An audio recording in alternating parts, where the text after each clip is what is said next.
অন্তর্বর্তী সরকারের আইন উপদেষ্টা আসিফ নজরুল গণমাধ্যমে কথা বলছিলাম। দর্শক, আমরা সরাসরি ছিলাম তার বক্তব্যে এবং তিনি জানাচ্ছিলেন মূলত যে আগামীকাল বাদ জোহর বিএনপি চেয়ারপারসন বেগম খালেদা জিয়ার যে জানাজা, সেটিকে ঘিরে স্বরাষ্ট্র মন্ত্রণালয়ের উপদেষ্টা পর্যায়ের একটি বৈঠকও চলছে এবং সেই বৈঠকে আসলে মূলত সেখানকার আইন শৃঙ্খলা পরিস্থিতি কেমনভাবে নিয়ন্ত্রণ হবে সেটিও জানানো হয়েছে। একই সাথে 3 দিনের রাষ্ট্রীয় শোকের কথা বলা হয়েছে এবং আগামীকাল একদিন সাধারণ ছুটি ঘোষণা, অর্থাৎ প্রধান উপদেষ্টা যে ঘোষণা দিয়েছেন সেটি আসলে পুনরাবৃত্তি করেছেন এবং তিনি জানিয়েছেন যে সেই কার্যক্রমে দেশবাসী যেন সুশৃঙ্খলভাবে অংশগ্রহণ করে, বিশেষ করে জানাজার সময়, এবং তিনি তার দাফনের যেই প্রক্রিয়াটি বা দাফন কোথায় হবে সেটিও নিশ্চিত করেছেন। মূলত জিয়াউর রহমানের সমাধির পাশেই, অর্থাৎ তার কবরের পাশেই সমাধিস্থ করা হবে খালেদা জিয়াকে।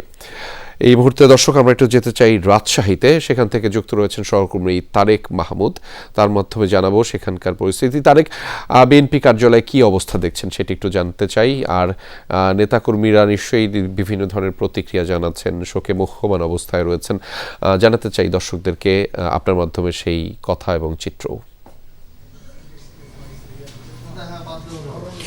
রেজা, রাজশাহী মহানগর এবং রাজশাহীর যে 9টি উপজেলা, প্রত্যেকটি বিএনপি কার্যালয়ে কিন্তু নেতাকর্মীরা একদমই ভেঙে পড়েছেন, তারা মর্মাহত এবং এই শোক কাটিয়ে উঠতে আসলে তারা, যেমনটি আমি সকাল থেকে দেখছি যে তারা সকলেই কিন্তু এসেছেন, সকলেই মর্মাহত। এবং একটু আগে আমি এখন রয়েছি রাজশাহীর যে 3 আসন রয়েছে মোহনপুরের বিএনপির একটি কার্যালয়। এখানে মাদ্রাসার বাচ্চারা একটু আগেই কোরআন খতম করেছেন এবং তারা সাবেক প্রধানমন্ত্রী এবং বিএনপি চেয়ারপারসন বেগম খালেদা জিয়ার রুহের মাগফিরাত কামনা করে কিন্তু দোয়া করেছেন।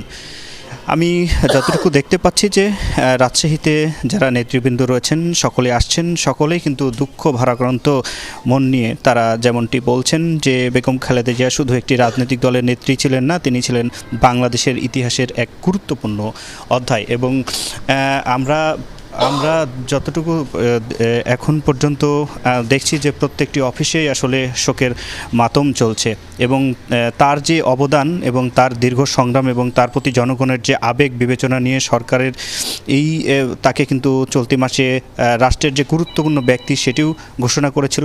তবে এই দেশের এই সংকটকালীন সময়ে তার চলে যাওয়াটা অনেকটা রাষ্ট্রের মানুষের যে আশা প্রত্যাশা ছিল সেটি কিন্তু অনেকটাই তারা এই বিষয়টি জানিয়েছিলেন এবং তারা নেতৃবৃন্দরা যেমনটি বলছেন যে বাংলাদেশের গণতন্ত্রের যে বহুদলীয় রাজনৈতিক সংস্কৃতি এবং জনগণের অধিকার প্রতিষ্ঠায় সংগ্রামে বেগম খালেদা জিয়ার যে ভূমিকা সেটি দেশবাসী সারা জীবন মনে রাখবে এবং আপোষের নেতৃত্বের ফলে গণতন্ত্রহীন অবস্থা থেকে জাতি বারবার কিন্তু মুক্ত হয়েছে এবং মুক্তির প্রেরণা কিন্তু খালেদা জিয়ার কাছ থেকে পেয়েছে। এবং আমরা শুনছিলাম তারেক মাহমুদের কাছ থেকে রাজশাহী থেকে। মা, পিম্পল 5 দিনেই চলে যাবে। যাবে না মা। যাক, নিমের 5 অংশের পাওয়ারে 5 দিনেই দূর হবে পিম্পল। হিমালয়া পিউরিফাইং নিম ফেস ওয়াশ।